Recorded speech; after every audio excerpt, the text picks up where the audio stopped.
1968, and that's when they created this river walk, and they built a river just for it. Other people, a little more enlightened, may tell you that the history of San Antonio began with the Battle of the Alamo in 1836. Then you meet the Canary Islanders. They pass out little cards that say things like, "The Navarros of Texas welcome you." They remind you they were here in 1731.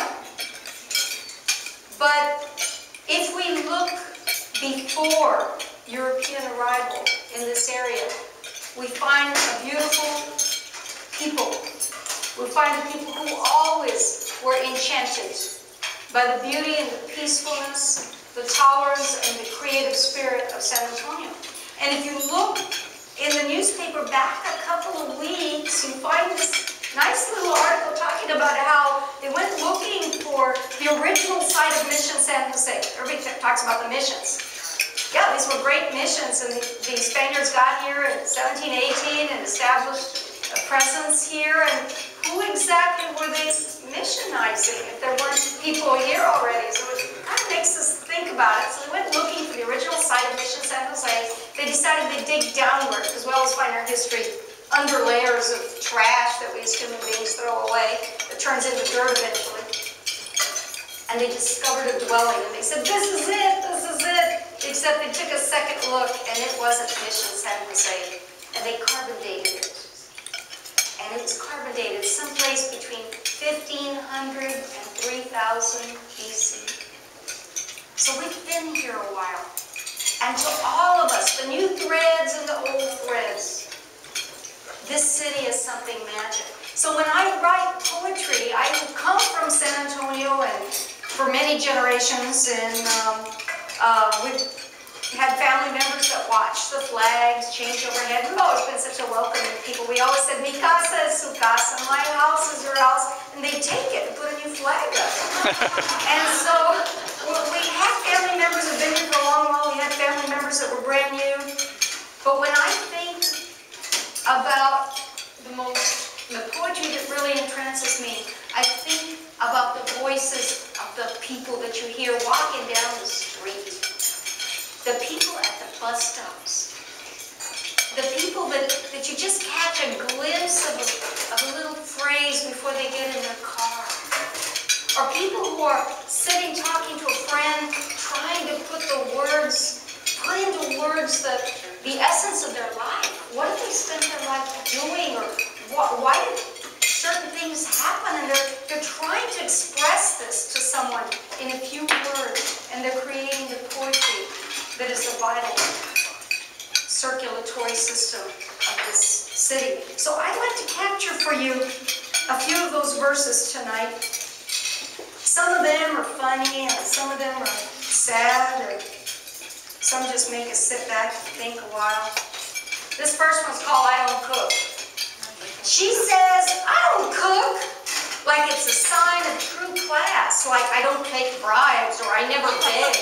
Like it's a line she will not cross. She laughs, "Don't know what I'll do when we don't drive anymore in our old age. Guess I'll just have to rely on the maid."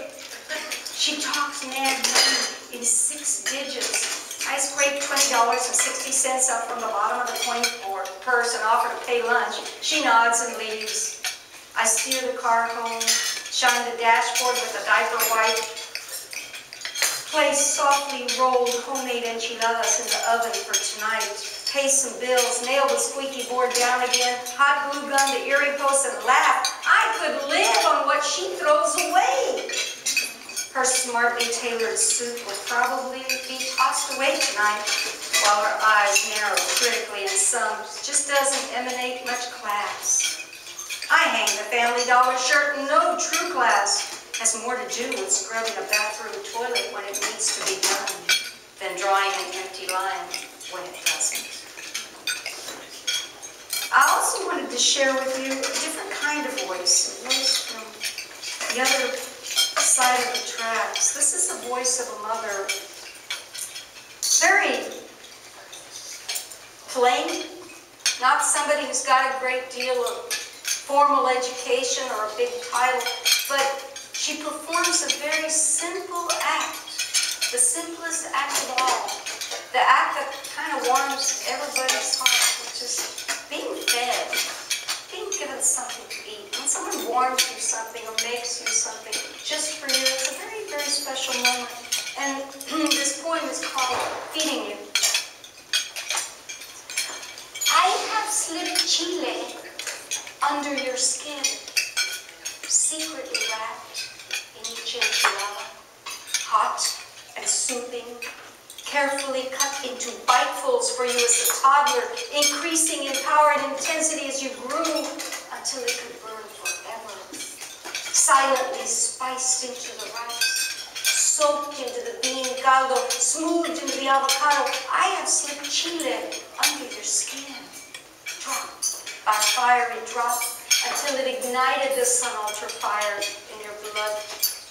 I have squeezed cilantro into the breast milk, made sure you were nurtured with the clean taste of corn stalks, with the wildness of thick leaves, of untamed monte, of unscheduled growth. I have ground the earth of these Americas in my molcajete, until it became a fine piquant spice, sprinkled it surely into each spoonful of food that would have to expand to fit your soul. Dear son, dear corn, chile, cilantro, son, this is your herencia. This is what is yours. This is what your mother fed you to keep you alive. Then the next